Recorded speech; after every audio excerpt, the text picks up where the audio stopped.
ప్రభుత్వం పారదర్శకతంగా అమలు చేయాలనే ప్రయత్నం చేస్తుంది ఏ గవర్నమెంట్ అయినా.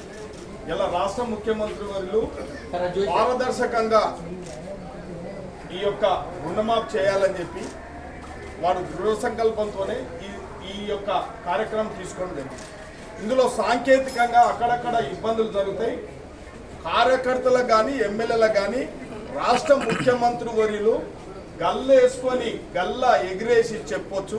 ఎవరికన్నా రుణమాఫీ కాకపోతే అర్హత కలిగి పట్టదారు పాస్బుక్ పొంది ఉండి బ్యాంకులో లోన్ ఉంటే తప్పకుండా 2 లక్షల లోపల ఉంటే చేసే బాధ్యత మనదని కూడా మా అందరికి చెప్పడం జరిగింది. ఒక ఉదాహరణ చెప్తున్నా, షాద్నగర్లో ఒక బరోడా బ్యాంక్ ఉంటుంది. ఆ బరోడా బ్యాంక్లో nodal agency deputy director agriculture వారికి ఈ అకౌంట్ నెంబరే తప్పిస్తుంది. ఈ అకౌంట్ నెంబర్ తప్పియడం వల్ల అక్కడ 300 నుంచి 500 మంది రైతులకు రుణమాఫీ జరగలేదు. నేను ఇవాళ ముఖ్యమంత్రి గారిని కలిసి ఈ విషయం చెప్తే తప్పకుండా అంటని చెప్పి కమిషనర్ గారు కూడా ఆదేశాలు ఇవ్వడం జరిగింది. అంటే సాంకేతిక లోపాలు అక్కడక్కడ ఉన్నాయి, ఇది వాస్తవం. ఇది తప్పించుకోవడానికి కాదు. కొందరు మాట్లాడుతూ ఉంటారు, ఏదో రాజకీయాలలో వాళ్ళ ఉనికి కోల్పోతామని చెప్పి ప్రభుత్వం మీద అబండాలు వేయడం ప్రయత్నం చేస్తూ ఉన్నారు. కాబట్టి కొందరు నాయకులు చెప్తూ బీజేపీ నాయకులు ఏదో రేషన్ కార్డు పెట్టి ఏదో రుణమాఫీ చేయకుండా ప్రయత్నం చేస్తూ ఉన్నారని అంటున్నారు. రాష్ట్ర ముఖ్యమంత్రి గారు క్లియర్ అండ్ కట్గా చెప్పింది, ఒక పథకం చేపడుతున్నప్పుడు కొన్ని గైడ్ లైన్స్ ఏదైనా క్రైటీరియా తీసుకోవాల్సి వస్తుంది. కాబట్టి ఒక కుటుంబ సభ్యునిగా తీసుకోవడానికి రేషన్ కార్డు తప్ప పాస్బుక్కే క్రైటీరియా. కాబట్టి మీరందరూ కూడా అర్థం చేసుకోవాలి, ప్రతిపక్షాలు కూడా అర్థం చేసుకోవాలి. గతంలో రాజశేఖర రెడ్డి గారు ఉన్నప్పుడు ఏకకాలంలో రుణమాఫీ చేసిన ఘనత కాంగ్రెస్ పార్టీ. ఇవాళ మళ్ళొక రాజశేఖర రెడ్డి స్థాయిలో ఒక పాలమూరు బిడ్డ ఒక రైతు కుటుంబంలోకి వచ్చి ఇవాళ ప్రజలను ఆదరణ పొందుతూ ఉంటే, ఇవాళ అందరినీ మెప్పించే కార్యక్రమాలు చేస్తూ ఉంటే, రైతుల పక్షపాతిగా ఈ యొక్క కార్యక్రమం తీసుకొస్తే ఇవాళ జీర్ణించుకోలేని బీజేపీ వాళ్ళు మాట్లాడుతున్నారు. ఏమిచ్చినావు నువ్వు దక్షిణ తెలంగాణకు? గుడ్డ నీకు ఇచ్చింది ఎలా? ఏం చేసినావు? ఇలా ఎంపీల మంటే పెద్ద గొప్పలు చెప్తారు. ఒక ఆమె మా దగ్గర ఉండింది, ఏదో పొడి మాటలు చెప్తా ఉంటారు. ఒక ఆయన ఉన్నాడు ఈడ క్యాబినెట్ మంత్రి అని చెప్తాడు. ఏం తెచ్చినావు ఇలా తెలంగాణకు? బడ్జెట్ దక్షిణ తెలంగాణకి ఏంది మీరు ఇచ్చింది? బడ్జెట్లో ఏం అలొకేషన్ ఇచ్చిర్రు? గార్దుగుడ్డ మీరు ఇచ్చింది. మా ముఖ్యమంత్రి అప్పుడే చెప్తా ఉండే వాళ్ళు ఇచ్చేది ఏంది గార్దుగుడ్డ అని చెప్పి. ఇలా మీరు ప్రూఫ్ చేసుకున్నారు. ఇలా బడ్జెట్లో పూర్తిగా పక్షపాత ధోరణితోనే దక్షిణ తెలంగాణకు అన్యాయమైంది, అందులో తెలంగాణకి ఇంకా పూర్తిగా అన్యాయమైంది. కాబట్టి ఇటువంటి చౌకబారు మాటలు మాట్లాడడానికి బీజేపీ వాళ్ళకి అర్హత లేదు. ఏ ముఖం పెట్టుకొని వస్తారు రేపు అసెంబ్లీకి అని చెప్పి కూడా మేము పాలమూరు ఎమ్మెల్యేలుగా మాట్లాడుతూ ఉన్నాం. ఇవాళ మా పాలమూరు బిడ్డ రైతుల పక్షంగా నిలవడానికి సగౌరవంగా గల్లలు ఎగరేసుకొని కూడా రైతుకు రుణమాఫీ ఎక్కడన్నా ఇబ్బంది జరిగినా మేమందరం కూడా వారికి ఇప్పించే బాధ్యత తీసుకుంటామని చెప్పి పత్రికముఖంగా తెలియజేస్తాం. ఇప్పుడు బీజేపీ ఇంకో మాట అందండి, స్టేట్ లెవెల్ బ్యాంక్ ఎస్ఎల్బిసి ద్వారా 69 లక్షల మంది రైతులు ఉన్నారు అర్హత కలిగి, కేవలం 13 లక్షలకే ఇస్తున్నారు, మిగతా వారిని ఏం చేస్తారని అడుగుతున్నారు. ఒక్క నిమిషం. మొదటి విడత 1,00,000 వరకు రుణమాఫీ ఉంది.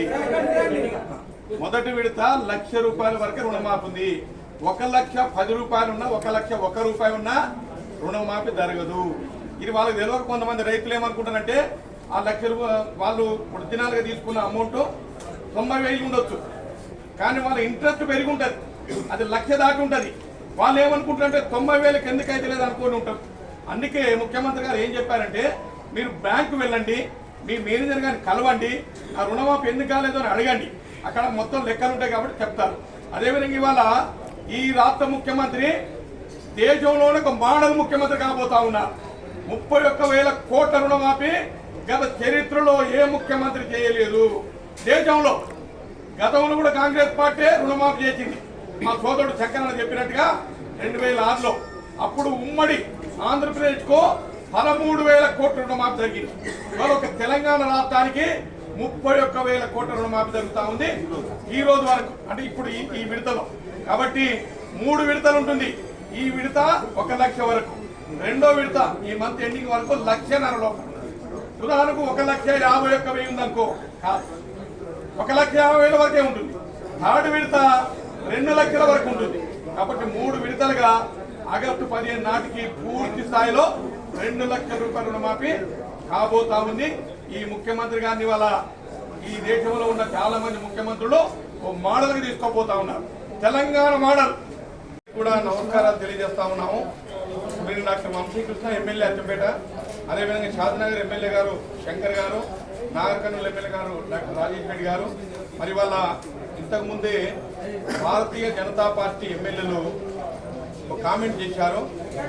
రైతు రుణమాఫీ పైన ఇవాళ దేశంలోనే ఏ ముఖ్యమంత్రి చేయని విధంగా తెలంగాణ రాష్ట్ర ముఖ్యమంత్రి పెద్దలు గౌరవనీయులు నల్లమల్ల ముద్దుబిడ్డ రేవంత్ రెడ్డి గారు ఒకేసారి అంటే ఒక 10 to 15 డేస్ వ్యవధిలో 3 విడతలుగా 2 లక్షల రూపాయల రుణమాఫీ చేస్తుంటే భారతీయ జనతా పార్టీ ఎమ్మెల్యేలు దీన్ని శిలువలు పలువలుగా మాట్లాడుతూ ఏమి చేయలేదు, అదేవిధంగా రేషన్ కార్డుకి ముడిపెట్టారనే ఒక తప్పుడు ప్రచారం చేస్తా ఉన్నారు.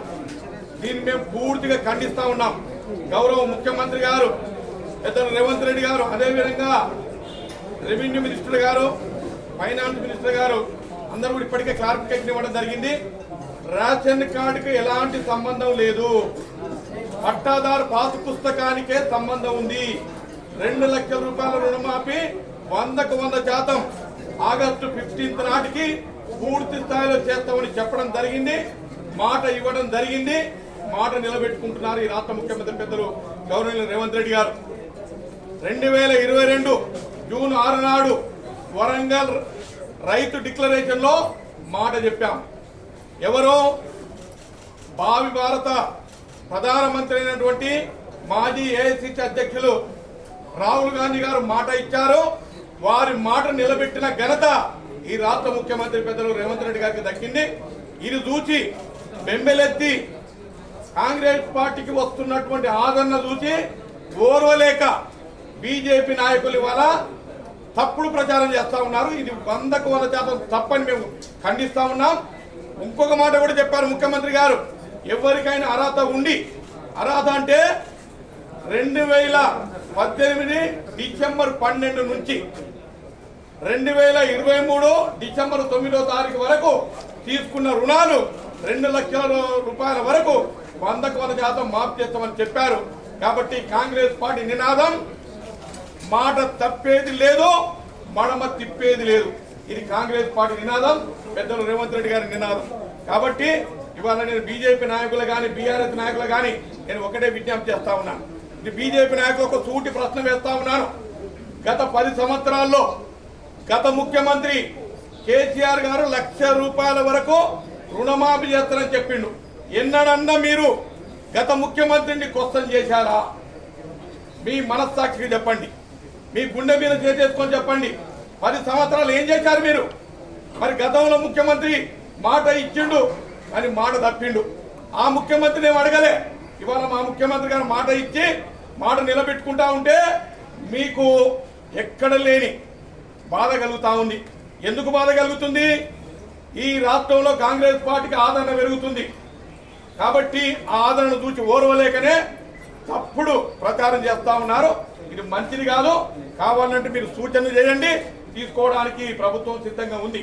అదేవిధంగా ఇంకో మాట చెప్పారు ముఖ్యమంత్రి గారు, ఎవరికైనా కానీ ఏవైతే క్రైటీరియా ఉందో, ఈ నిబంధనలు ఉన్నాయో దాంట్లో ఫిట్ అయితే ఎవరికి రుణమాఫీ కాకపోయినా ఇక్కడ స్థానిక ఎమ్మెల్యేలు కానీ లేకపోతే అక్కడ ఉన్నటువంటి బ్యాంక్ మేనేజర్లు కానీ లేకుండా సంబంధిత మంత్రుల దృష్టికి తీసుకురండి.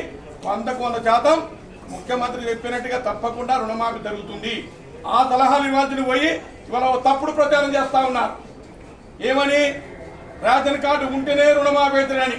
రైతులకు బాగా తెలిసి వాళ్ళ, ప్రజలకు బాగా తెలిసి వాళ్ళ కాంగ్రెస్ పార్టీ మాట ఇచ్చింది, మాట నిలబెట్టుకుంటుందని, రేషన్ కార్డుకు సంబంధం లేదని మామూలు రైతాంగాన్ని అందరూ కూడా తెలుసు. అయినప్పటికీ కూడా ఈ బీజేపీ నాయకత్వం, బీజేపీ నాయకులు దీన్ని తప్పుడు ప్రచారం చేసిన మంచిది కాదు. ఇంకా ఎక్కడన్నా ఈ నిబంధన లోపల ఉండి దీనికి అనుగుణంగా ఉన్నటువంటి రైతులుంటే మీరు లిస్టు తీసుకురండి, గౌరవ ముఖ్యమంత్రి గారికి ఇవ్వండి, లేదంటే గౌరవ మంత్రివర్యులకు ఇవ్వండి. అది చేయకుండా దీనిలో తప్పుదోవ పట్టించి వస్తున్నట్టు ఆదరణ తగ్గించాలి, ఏదో రకంగా మధ్యపూచి మారడుగా చేసి ఓ తప్పుడు ప్రచారం చేయాలని చూస్తున్నటువంటి బీజేపీ ఎమ్మెల్యేలు కానీ, బీజేపీ ఎంపీలు కానీ, బీజేపీ నాయకులు కూడా నేను విజ్ఞప్తి చేస్తా ఉన్నాను. దయచేసి ఈ తప్పుడు ప్రచారాన్ని మానుకోవాలని వారి హితవు పలుకుతూ సెలవు తీసుకుంటున్నాను. Thank you.